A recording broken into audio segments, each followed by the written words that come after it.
Well, what is up, everybody? That is right, it's Bloodstalker. And here's my top, yes, 6. You know what? You guys knew it. It goes to show you that you guys have watched this channel so long that you've come to realize, yeah, you know me. I appreciate that. It means a lot. So yes, my top 6, possibly even 7. Haha. You got to stick around to the end. So what I've got today is, yes, I've got footage from across the time, this channel, all the pretty fun stuff we've done. There's a lot of different games in this mix. Now, they are my top 5. They're my top whatever. I'm not going to tell you the number until you just have to watch it. Just guess. My top games in order from bottom to top. So I hope you guys enjoyed it. Now, I've learned something over the creation of these videos and going through them all and reminiscing the good old days and how things played out. And I've come to realize something. I have learned absolutely nothing from what I do. It's a proven fact. Matter of fact, this video shows it all too well. It's kind of sad. You guys have effortlessly put out advice from me. I've listened to it, done it for a little bit, then reverted back to my own ways of ignorance and stupidity. But I will say this. At least what I do is entertaining. Maybe not to everybody, but at least to myself and you guys who stick around for it. So anyway, enough of that. Without further ado, my top 6 or 7 videos or games we played on the channel. I hope you guys enjoy. Number 7. That's right, Ark Survival Evolved. I had to put it on my list. That's actually why the list ended up becoming 7 games. Yeah, you found out. You waited long enough to figure it out. Anyway, I love it. Ark Survival Evolved is an awesome game. I know it's not a lot of people's favorite. I know over the 2 years that it was in development, it actually created a lot of controversy. But Ark means a lot to me. The Wildcard Studio family means a lot to me. They're great people. They really have great intentions, and they've made an awesome game. And unfortunately, bad decisions happened in-house, and it did piss a lot of people off. Let's just be honest. But when you put all that garbage aside, and you look at what this game meant for early access and how it developed and how it evolved, bad pun, I know. But the bottom line is, the game has done huge. It's been successful. It's a highly successful game. They tout mods, they tout modded maps. The community of support that this game gets is great. I mean, it's amazing. You've got people that create these free mods that you can play on the game and add to it and enhance the game and make it insanely fun. Honestly, as far as like playability, there's tons of replayability for the simple fact that you just keep your world going and you can do anything you want. You want to add mods, you want to take them away, you do whatever you want with it and have a blast. It's also a game that supports the holiday seasons. And I love that about gaming. Anything that's online or anything being updated and they can add in holiday content is just cool as hell. I mean, honestly, think about it. Ark had a lot of great holiday content. Actually, the Halloween and the Christmas were the best. You had a lot of fun things that happened, events and stuff like that. Even if you played in your local game, you still got to do that. That was the cool part about it. Modded Ark was insane. It introduced a whole new level of insanity to playing on this game and things you could do. To be honest, this is one of my favorite all-time games. It may not be the top of my list, but it is still a great game and will always remain that way. What got me so hooked into it was what I started YouTube based on. Playing Ark on Xbox. Wasn't the greatest stuff. Couldn't record computer games, and I tried hard to. It was just a mess, you know. But it means something to me.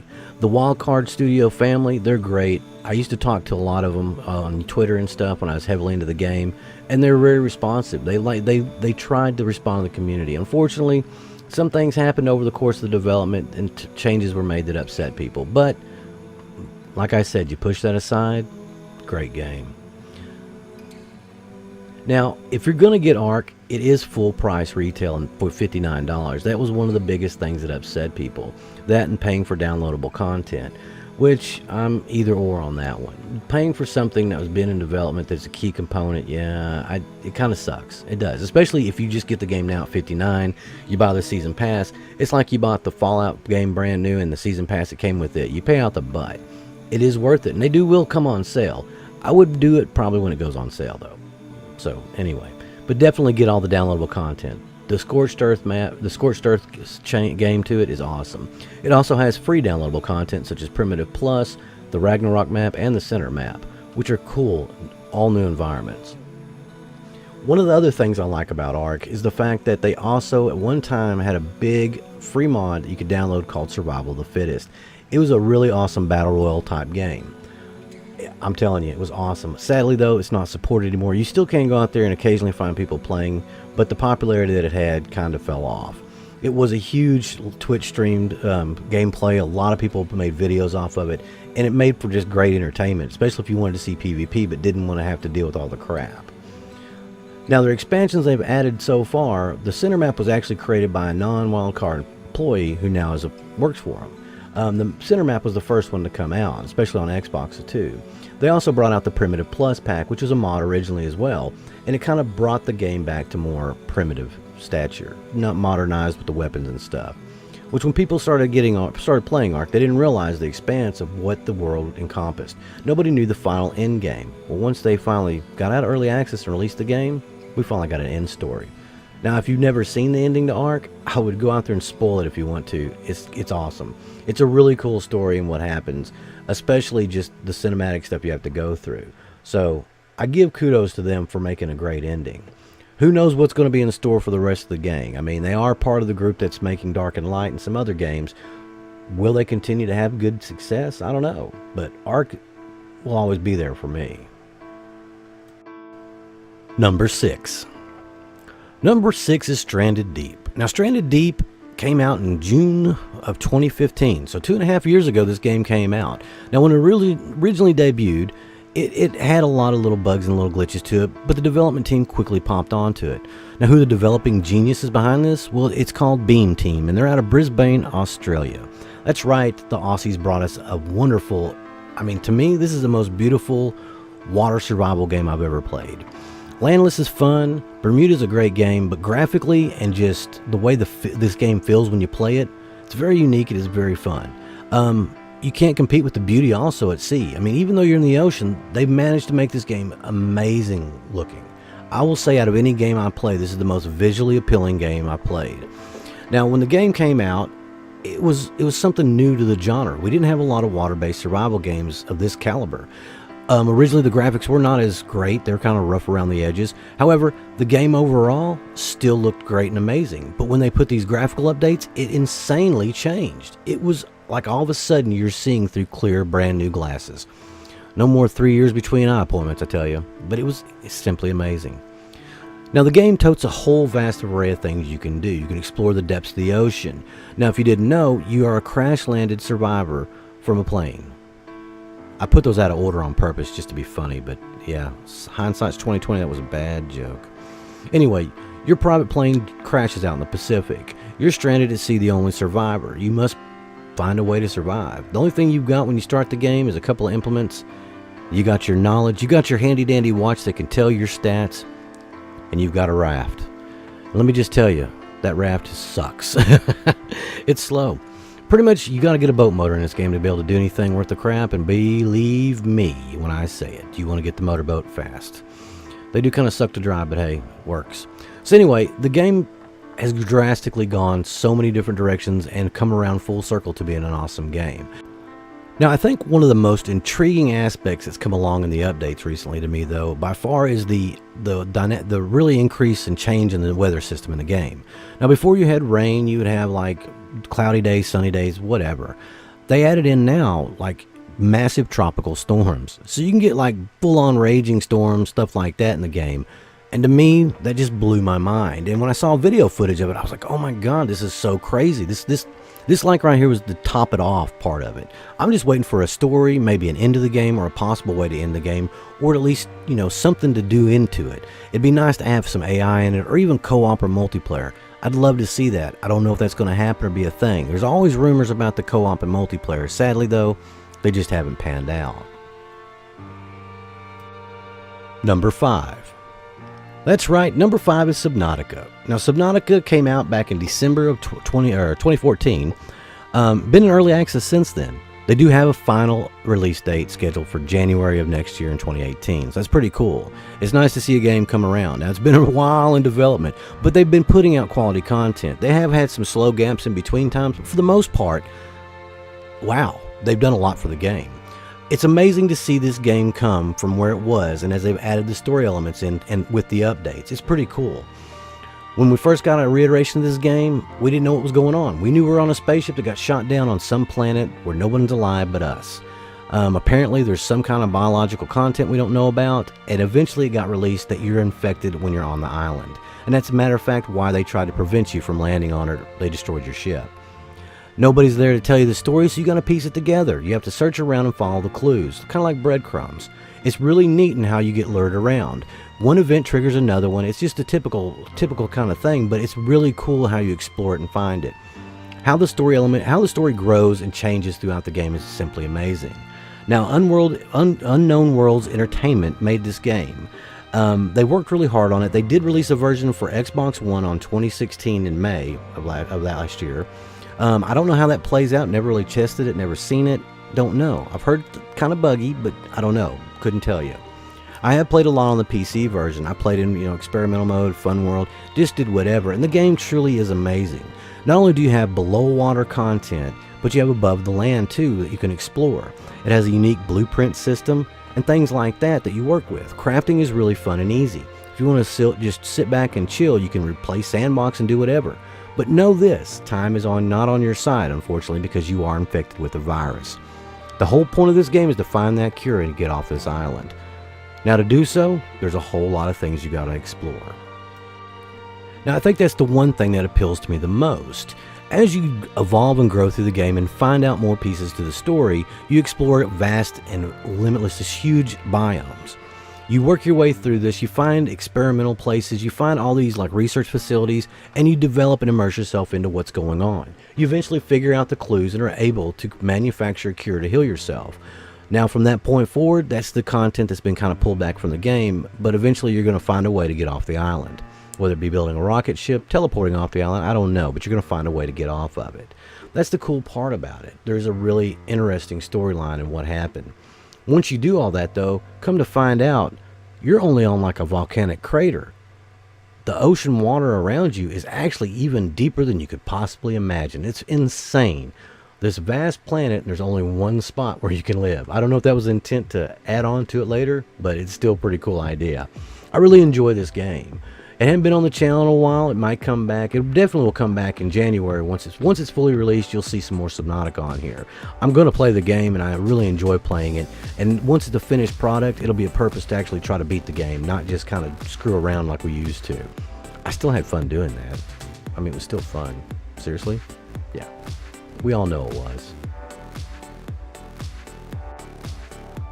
Number 4. So number 4 is Osiris New Dawn. I put it up above all the last two for the simple fact that Osiris New Dawn, when I first started playing it, probably wouldn't be on the list. But they've really turned this game around hugely. And I give a lot of props to that because this game really is amazing now.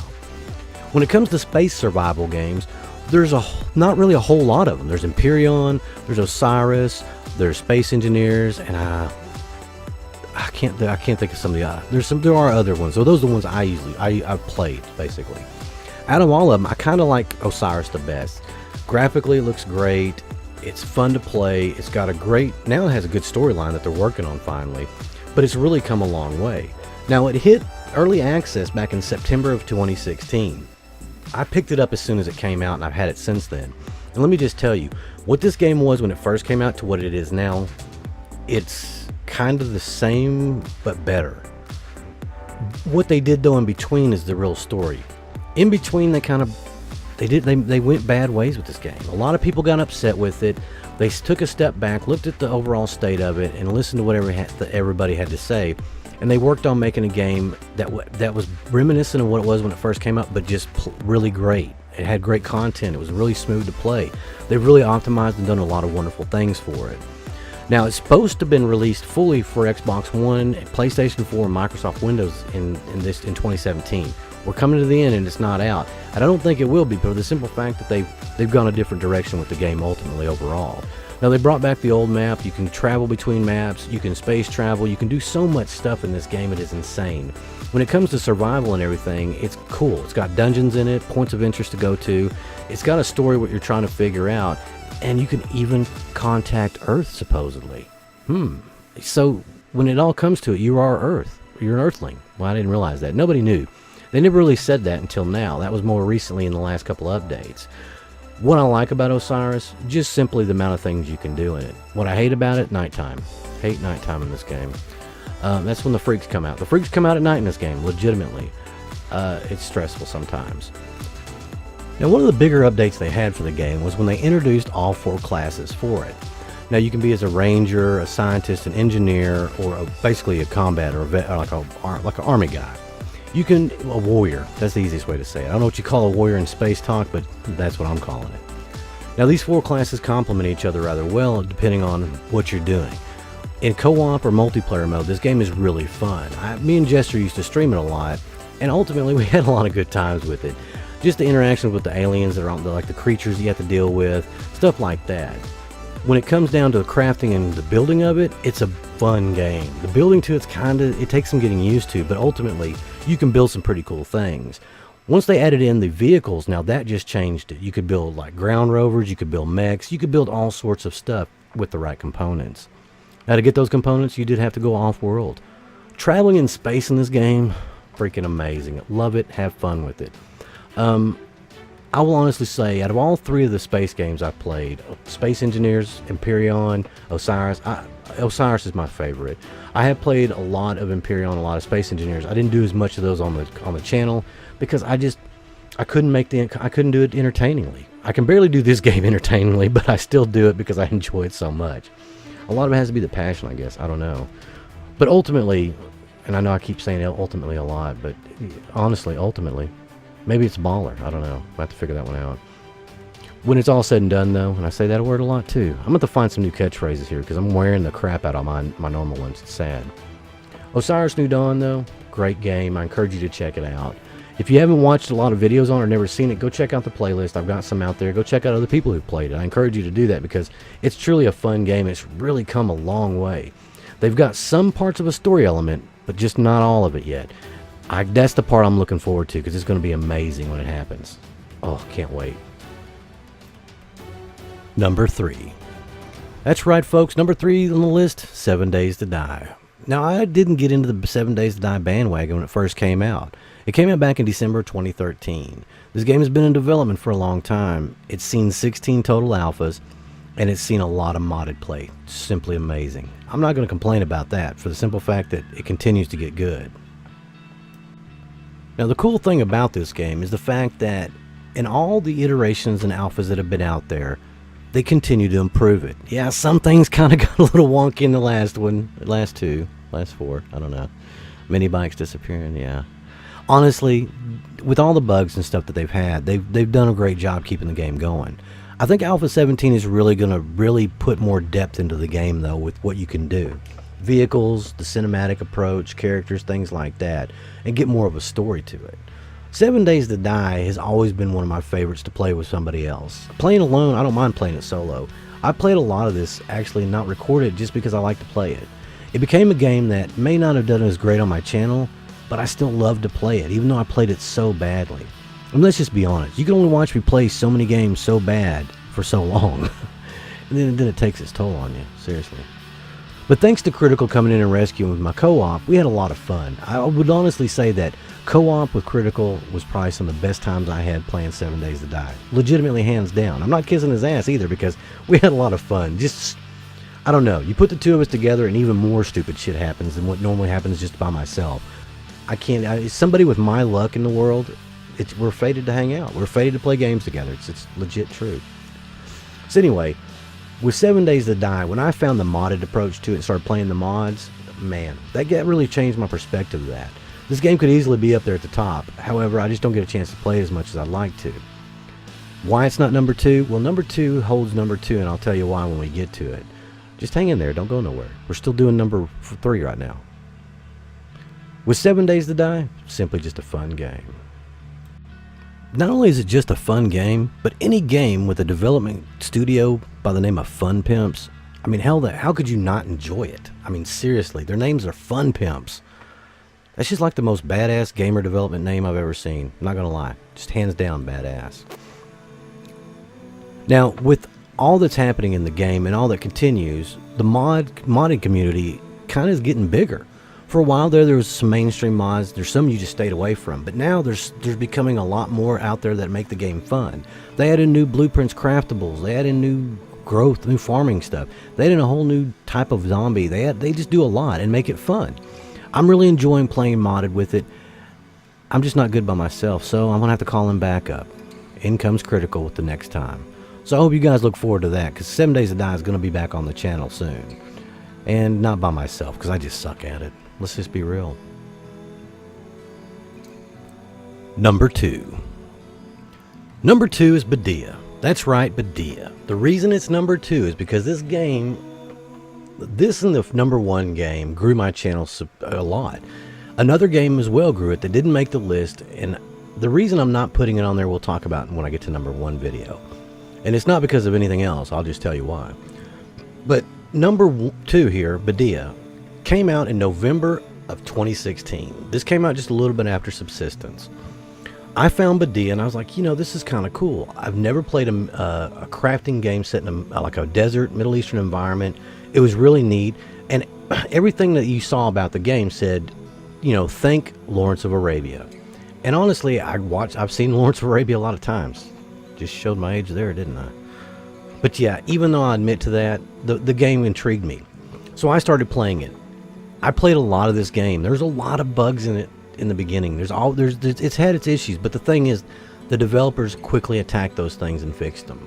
I will honestly say that Semaphore, that's who produces it. They're based out of Saudi Arabia. They've done a couple other games I've actually covered. The Trail of Ikbanu. I think that's the name of it. They're actually working on a serious sequel to that. They have some other games in development as well. Padilla, though, to me, I love it. I'm a big supporter of it. It may not be everybody's cup of tea, but it has a lot of fun things to it. It's got a huge update that's planned to come out pretty soon that's going to really change this game. So I would encourage you guys, if you're not watching it, to really go out there and follow it and see how it goes. Now, one of the reasons why it's special to me is the fact that when I started playing this game, the developers started watching it. They watched my very first video and then kept watching it after that. I actually had a developer who was part of the project reach out to me directly through YouTube and just talk to me about the game, and it was a really interesting concept, and it made me, I mean, it kind of sold me. He kind of told me the story of the game and what it meant and what they're trying to accomplish with it. Because of that, I really fell in love with this game. It's come a long way. A lot of things have changed and added to it. They've listened to the community. They've had a plan and action. The one thing that's kind of slowed down is the development, and I wouldn't say slowed. There's bigger things happening in the updates now, so it's taking a lot longer in between updates.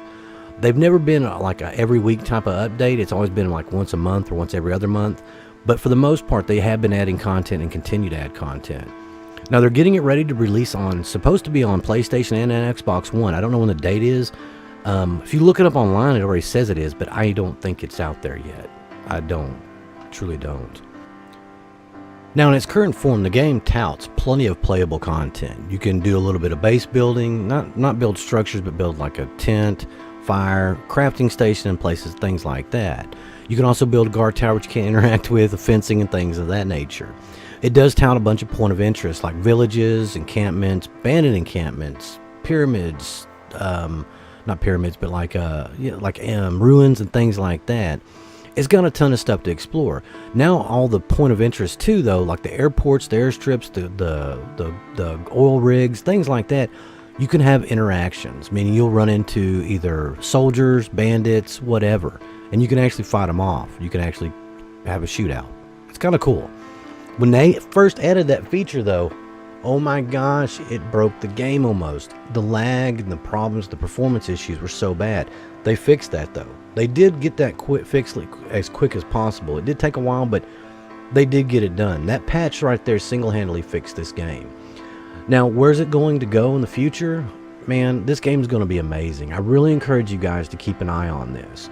This game is going to be a huge success when it comes out finally. It's going to change a lot of people's opinion on things. It's just going to take going mainstream and getting put out there. And with the continued support, who knows what's going to happen. And I do support this game a lot. I will honestly say, though, that the development team has really done a great job fixing things in this and listening to and watching and paying attention to what people do. A lot of things people do with YouTube, we may be making content, we may be making money off of it, but in actuality also we're playing the game and giving a live perspective of it. Some people choose to not show all that, some people do. Sometimes you can have frustrating moments in a game and they're easily fixed. The development team just needs to know about it. So it's a good way to communicate back to them. Just keep in mind that you can't always criticize stuff, and I made that mistake with Conan, which we'll never see that game again. We won't even talk of it. What game? I don't know, some Exile game, I don't know. Anyway, moving on. Number 1. Well, you guessed it. Number 1, Subsistence. Hands down, easily my most loved game.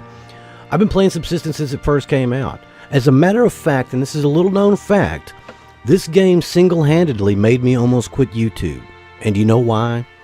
Because I did a video on the game, it got 30 or 40 views.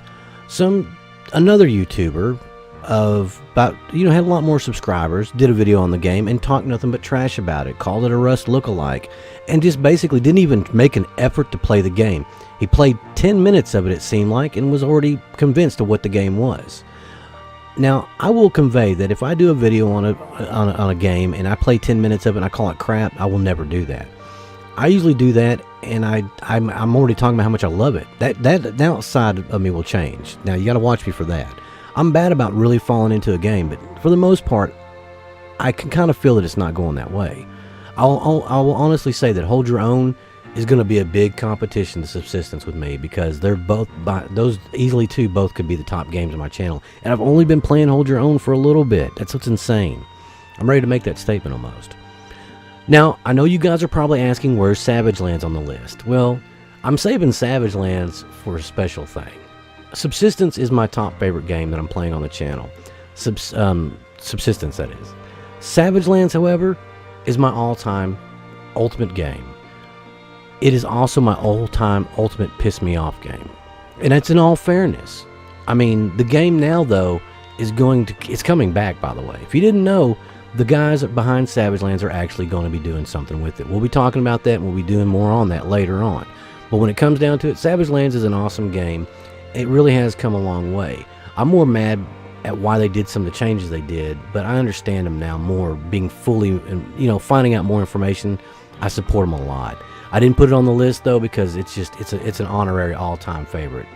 Subsistence is too, but this is, for what we do on the channel now, this is it. So with Subsistence, it came out in November of 2016. When it came out, it'd actually been being played on YouTube by Game Edge and Cage 848 for a long time. I never watched those videos. I didn't even know they did videos on it until a viewer, Just Trinan, told me to go watch them. After that, a lot of you guys who found me also watched Game Edge, like, you got to go check them out. So I did. I went and watched how the game was beforehand, and I remember how it was when it first came out.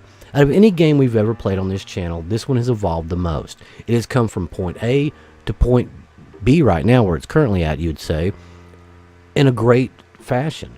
Very little has had to been tweaked on the game when updates come out. There are some bugs and some things that have happened, and he's addressed them. A lot of people now feel the game is too hard. You do have game modes, easy, normal, and expert, or insane mode as I call it. Shit, it's crazy. Hard mode isn't hard. That's an understatement. But it does bring a whole new aspect to the game. Now, the balance system in this game is based off of grinding, gathering, basically. In order to craft anything big, you have to have power and mass. In order to generate power and mass, you have to have fuel. In order to have fuel, you have to make fuel, whether by hunting animals or making it out of leaves. In order to do that, you have to have weapons. In order to have weapons, you have to have tools. In order to have tools, you have to have components. I mean, it just goes back. So the way that the actual overall, I guess, make the game happy mode that balances it is all based on that gather need. The amount of resources based on how you get them, how much they're worth in the game, and with the value. It's a very simple system, but yet it's more complex than you think. In all honesty, I think Cold Games, for one person working on a game, has done a tremendous job keeping the overall balance of the game. Now, there are some things, as they get added, there's usually some balance issues with them. We always see that because it's a new item in the game. However, after a while, he gets it right. Like right now, gears, I think, need to come a little bit more plentiful than what they are. Whether he does that or not, I don't know. But there's a reason why he has it. You shouldn't be able to blow up a base with the just drop of a dime. Now, this is made by Cold Games, as I said. Out of any game I've ever played, this has been the most fun. I've had the most funniest moments playing this game, hands down. You guys on the channel have single-handedly loved this game the most. Surprisingly enough, Padilla is the one game that I get over 1,000 views on every time I do a video on it, almost. There's been some that got a couple of hundred, but they always produce a lot of views. People always watch them, and it's crazy. I mean, it's insane to me how many people enjoy that game. Not that it's not a bad thing, but it's just got a big following. Subsistence, though, overall longevity of it, it's one of the most watched games on my channel. I can put a Subsistence video out, and I know you guys are going to watch it because it's so good. It's just hands down, I love it. I have more comical moments in this game than any other. I love it. It's simply my favorite game. Now, even though it's my favorite game, it does come with some perks on that. The game can have some frustrating moments. Throughout my plays of it, I've had my fair share of this sucks moment. Things happening that shouldn't have. Unfortunately, in a game in early access, you're going to have that happen. I don't mind that, though. I really don't. In all honesty, out of any early access game I've played, this one has been the best one to play, hands down, for the simple fact that when it has an update, it doesn't break completely. Honestly, this game is never completely broken for me. I've only had this game crash on me one time, and that was playing co-op. And that was after co-op came out. That was the only time. Don't know why, but it happened twice when I was trying to play with somebody. But other than that, I've never had a huge problem with this game. Even though Cold Games is one person, even before he even knew I was doing YouTube videos on it, I reached out to him because someone told me I need to ask him. I sent him an email, and he said, hey, send me your save game file, I'll check on it, because I wasn't getting hunters like I thought. And he actually checked my save game. He said, you'd be surprised, you actually have hunters, they're back here. And he told me where they were on my game. I went and found them, and bam, everything was good. And I felt bad for wasting his time, and that was one thing that I regret. But the fact that he reached out to me and offered to help, that meant a lot. And that's why I like game developers like that believe that put out a game and then they listen to their community, but they don't. I mean, it's not like a fanatic listening. You know what I mean? Like, oh God, I got to do this. I got to do everything they say. He listens. He provides feedback, and he's not a jerk about it either. That's the beautiful part about it. He's a genuinely nice guy. So Subsistence being at the top, that's all I can say. I don't need to say anything else about this game. We all play it all the time. We love it. We all have our love-hate relationship with it. I think some people are burned out on it, and some people probably take a step back for a little while, but they'll be back. They always come back. I mean, I do. I do that to games all the time. Seriously. Well, boys and girls and ladies and gentlemen, that is my top 7 videos.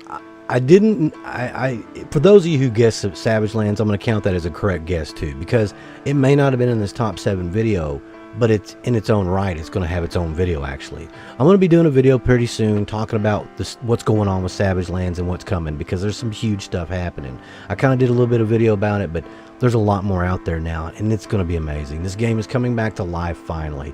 A game we thought had died is going to be back. But with that said, I will honestly tell you, Padilla, Savage Lands, and Subsistence have been the best 3 games on my channel since I started really putting an effort into it, I guess.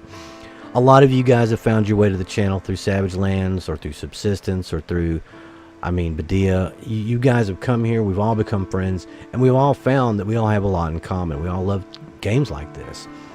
I look forward to Hold Your Own in the future. I look forward to Bermuda. I look forward to a lot of the other stuff we're playing on the channel. But when it comes down to it, these are the ones that when we look back in 20 years, if I'm still doing YouTube, which I'll probably still be doing it, I think in 20 years I'll hit 1,000 subscribers, maybe. I'll be close. I think in 20 years I'll either I'll be right over 1,000, I'll be right on the cusp of it. You watch. You might have to, I don't know if that's even going to be a thing. But anyway, when we look back on it all, and all joking aside, if I ever hit 10 million subscribers, we can go back to this video and look and say, hey, those are the 3 games that started it all, because they really were. The other games carried us through, but these 3 other, the main top 3, actually the top 2.5 or whatever you want to call it, they really meant a lot to the channel. So thank you guys for tuning in. I know this is a long video, and I am so sorry. I did not mean for that. I probably should have cut it to just a 5 and made a hard stop, but I just couldn't do it. I just couldn't do it. I wouldn't be me if I didn't do that. So, anyway, guys, I appreciate all the support you guys give me. If you like the video, give it a thumbs up. If you don't agree with my list, that's fine. You don't have to agree with it. By all means, you guys have given me some of what you thought it would be. That's the whole point of this, creating conversation. But please understand, these aren't my all-time, like, out of all games in the world of existence list. This is a legitimate list for the games we played on my channel and what we've all been part of. If you're new to this channel and you never watched any of my videos, please don't start posting comments talking shit about it, because you don't know. You need to watch some of the other content first. And I don't mean that to be rude and you're like, I'm not going to subscribe to that dick. That's not what I mean. If you're new to the channel and you want to see more like this, come hang out. If I offended you with that other statement, you probably don't need to be at this channel anyway. So, until next time. Oh, how can I ruin a channel? Just be me. I'm so damn good at it. Till next time, folks. I've been Bloodstalker, and this has been my top 7. Peace out, y'all.